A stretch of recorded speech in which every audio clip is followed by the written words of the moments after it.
Good evening. Welcome to Red Frequency TV, where the signal is weak, but the stories are real. Tonight, we have 3 stories about people who found themselves in the wrong place at the worst possible time.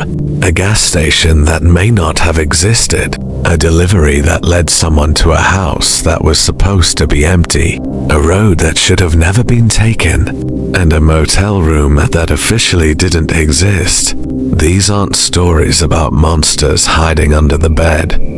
These are the kinds of situations that can happen when you're alone, traveling late at night, or simply make one wrong decision. So before we get into tonight's stories, make sure you hit that like button, subscribe to Red Frequency TV, and leave a comment telling us where you're watching from.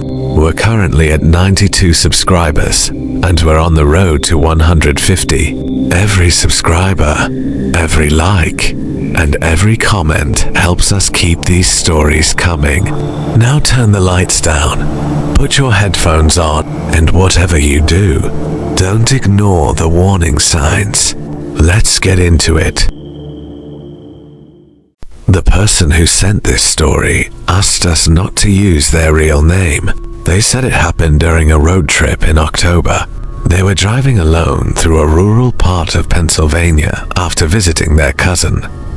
It was around 1:30 in the morning when their phone lost service. The highway had been empty for almost 20 minutes. Their gas light came on. They weren't worried at first.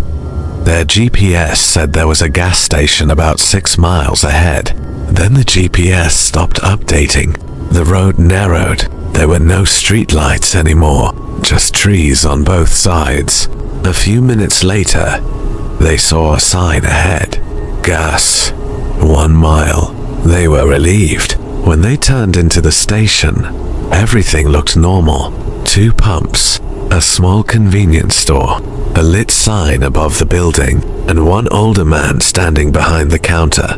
The strange thing was that there were no other cars, not even one. They filled the tank and went inside to pay. The man behind the counter looked at them for a few seconds before saying, "You shouldn't be on this road." They laughed because they thought he was joking. He wasn't. He asked where they were going. They told him the town. The man's expression changed. Then he said, "Don't take the highway back." They asked why. He leaned closer. "Because somebody's been stopping cars out there." That immediately made them uncomfortable. They paid and walked back outside. Before getting into their car, they looked toward the road. There was a pickup truck parked across from the gas station. They hadn't noticed it before. Its headlights were off. Someone was sitting inside. They got into their car and locked the doors. The pickup didn't move, neither did the person inside. They started driving. After about 2 miles, they noticed headlights behind them. The same pickup. They sped up. It stayed behind them. Then their phone suddenly regained service. 3 messages appeared at once. The first was from their cousin. "Where are you?" The second said, "You passed the exit." And the third message was from an unknown number. It said, "Do not turn around." They didn't, but about 30 seconds later, they heard something hit the back of their car, hard. They looked in the mirror and saw a man standing in the middle of the road, barefoot, watching them leave. They didn't stop. They drove until they reached a town with police cars parked outside a convenience store. They pulled over and immediately told an officer what happened. The officer asked where the gas station was. They gave him the road name. The officer looked confused. He pulled up a map. There was no gas station. Not within 6 miles. Not within 20 miles. Nowhere on that stretch of road. The person insisted they had just been there. The officer asked what the building looked like. They described it. 2 pumps, small store, red sign, older man. The officer became noticeably quieter. Then he asked one question. Did the man behind the counter have a scar across his left cheek? They said yes.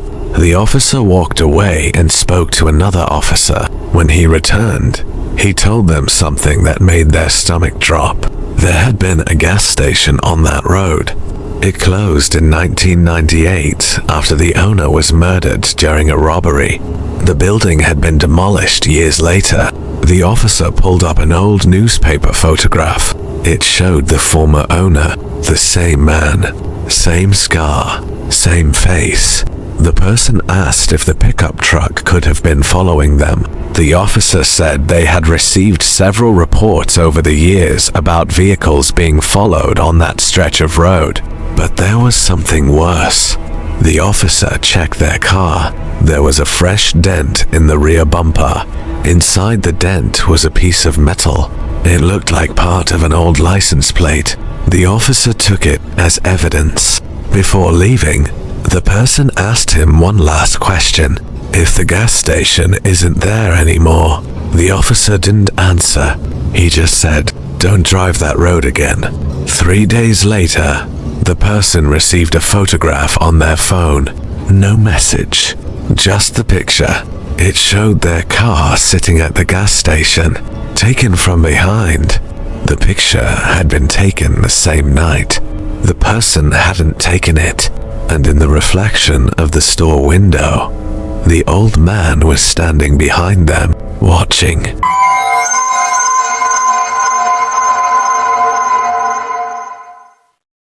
This story came from a former delivery driver. He said the order appeared normal. 1 pizza, 1 drink, cash payment, house address. Nothing unusual. It was his last delivery of the night. The house was in a neighborhood he had never delivered to before. When he arrived, every light in the house was off, except the porch light. He walked up with the food. Nobody answered. His phone buzzed. The customer had sent a message. "Leave it by the back door." He thought that was strange, because the front door was clearly visible from the street.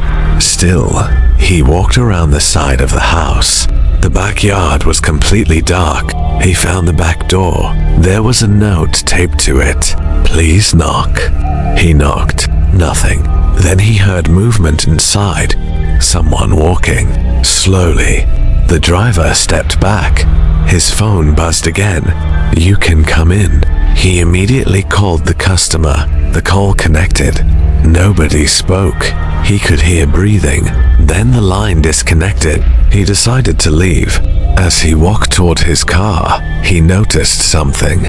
There was a second car parked in the driveway. He hadn't seen it when he arrived.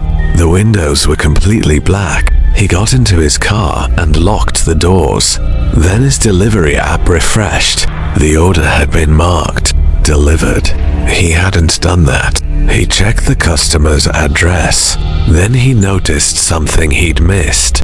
The house number on the mailbox didn't match the address in his app. He had delivered to the wrong house.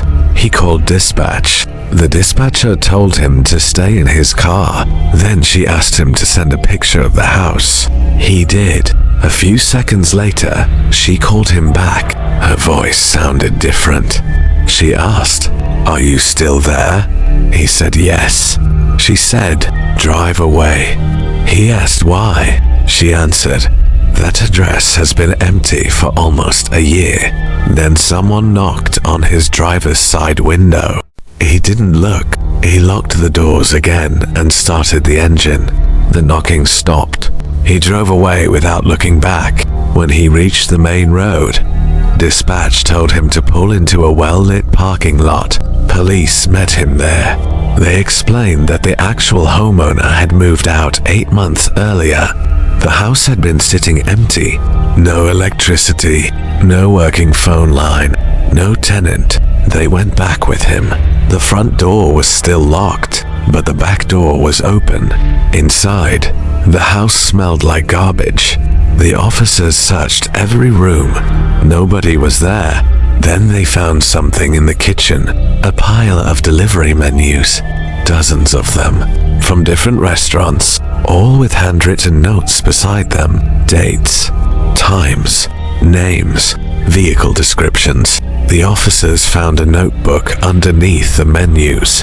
The driver saw his own name written inside. Beside it was the time he normally finished work, the time he usually drove home, and the make and model of his car. He asked how someone could know that. Nobody answered. Then, an officer found a camera hidden behind an air vent facing the street. It was still recording. The footage showed the driver arriving, walking around the house, and standing at the back door. But there was something in the footage he hadn't seen that night. While he was standing at the back door, a man was watching him through an upstairs window. The man wasn't inside the house. He was standing behind the glass. The police searched the property again. Nothing. The camera was taken as evidence. The driver quit the next morning. About 2 weeks later, he received another delivery notification. Same address, same customer name, same order. 1 pizza, 1 drink. But this time, the delivery instructions said, "Please don't go to the back door."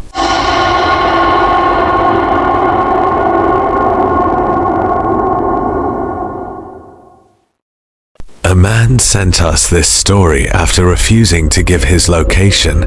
He said he was driving home after visiting his brother. His GPS suggested a shortcut. It saved 22 minutes. The road looked normal at first. Then the houses disappeared. The trees became thicker. His phone lost service. A few minutes later, he passed an abandoned sedan sitting on the shoulder. The driver's door was open. He slowed down. Nobody was inside. He kept going. 5 minutes later, he saw the same sedan, same position, same open door. He thought he was imagining things. Then he saw a road sign. Road closed ahead. His GPS still told him to continue. He decided to turn around. Before he could, headlights appeared behind him. A dark SUV. It stopped about 50 feet away. He waited. The SUV didn't move. He turned around and drove back the way he came. The SUV followed. He accelerated. It accelerated. He called 911. The dispatcher told him to keep driving toward the nearest main road. Then the SUV suddenly disappeared. He thought he had lost it until he saw the abandoned sedan again. This time, someone was standing beside it. A man. He was waving. The driver kept going. Then his phone rang. Unknown number. He answered. A man's voice said, "You're going the wrong way." He hung up. The number called again. He ignored it. Then a text arrived. "Don't stop for the man in the road." He looked ahead. There was a man standing in the middle of the road, exactly where the message said he would be. He slammed on the brakes. The man didn't move. Then the headlights from another vehicle appeared behind him. The SUV. He was trapped. He locked every door. The man standing in the road started walking toward his car. He reached the driver's window. He didn't knock. He just stared inside. Then he whispered something the driver couldn't hear. The SUV behind him turned its headlights off. The driver suddenly understood. He couldn't stay there. He put the car in reverse. The man stepped aside. He floored it. The SUV followed, but this time the driver knew exactly where he was going. He ignored the GPS and followed the road signs instead. After several minutes, he reached a highway. The SUV stopped following him. He drove directly to a police station. An officer listened to everything. Then the officer asked him which road he'd been on. He gave him the name. The officer stared at him. That road had been closed for construction for almost 3 months. Nobody was supposed to be using it. The officer pulled up a map. There was another detail. The road didn't connect to the highway anymore. A bridge had been demolished years earlier. The driver insisted he had driven across it. The officer asked if he had any pictures. He checked his phone. There was one photograph. It had been taken accidentally while he was driving. The picture showed the abandoned sedan, the open door, the man standing beside it, and behind him, the SUV. The officer zoomed in. There was no license plate, no visible driver, nothing. The officer asked him if he remembered the man at the car. He said yes. The officer opened an old missing person file. The photograph inside showed the same man. He had disappeared on that road 11 years earlier. The driver asked how that was possible. The officer closed the file. Then he said something that stayed with him. You weren't supposed to find that road. The driver never used that shortcut again, but months later, his GPS suggested it again, 22 minutes faster.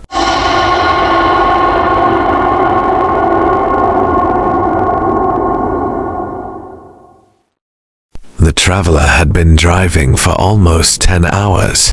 He stopped at a roadside motel because he was too tired to continue. The lobby was empty. A bell sat on the counter.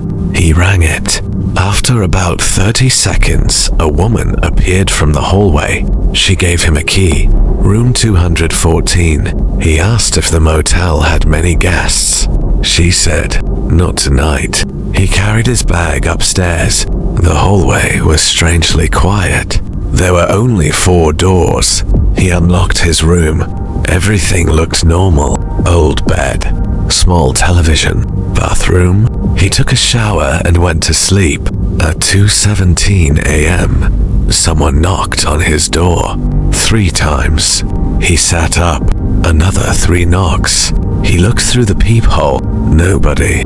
He called the front desk. The woman answered immediately. He told her someone was knocking. She said, "Don't open the door." He asked if she knew who it was. She said, "No." Then the call ended. A minute later, someone knocked again. This time, a man's voice said, "I'm sorry. Wrong room." The traveler didn't answer. The footsteps moved away.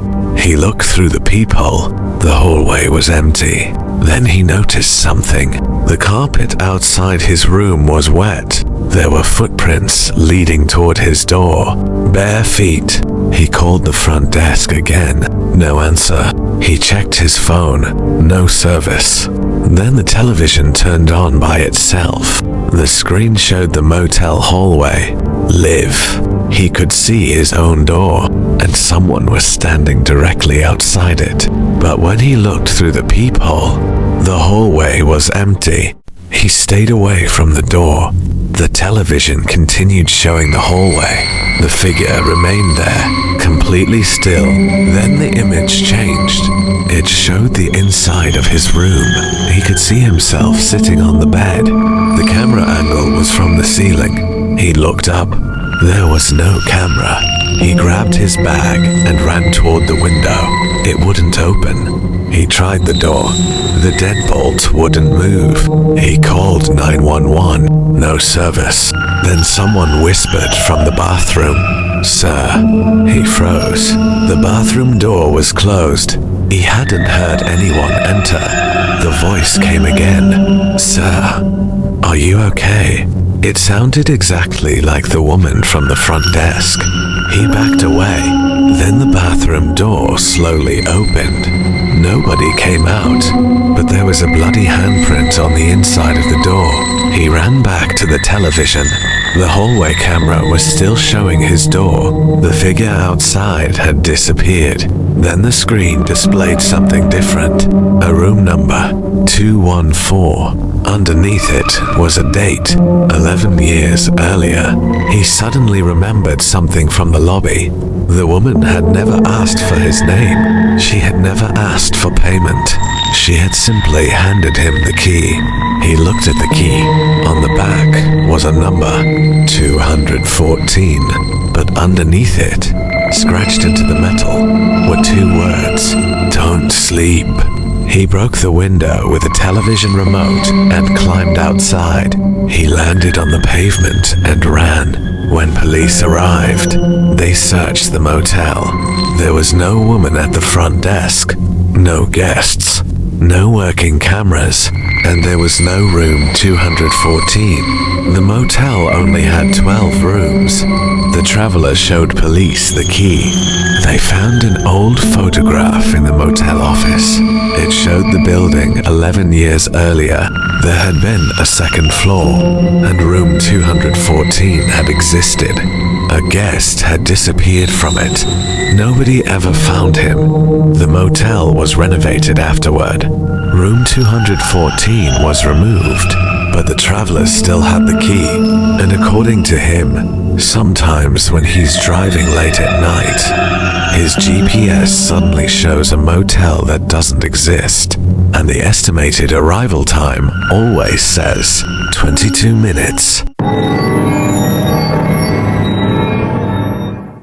Every day, thousands of people claim they've seen something they can't explain. A voice in the woods, a figure standing at the end of an empty hallway, a road no one remembers driving onto. Some disappear, some survive, some never tell anyone. This is where those stories are heard. Welcome to Red Frequency TV, your destination for terrifying horror stories, unsettling mysteries, disturbing encounters, and nightmares that stay with you long after the screen goes dark. New YouTube shorts, new videos, new transmissions. If you love horror, you found your frequency. Subscribe to Red Frequency TV on YouTube. Follow us on TikTok and Instagram. The next transmission is already on its way.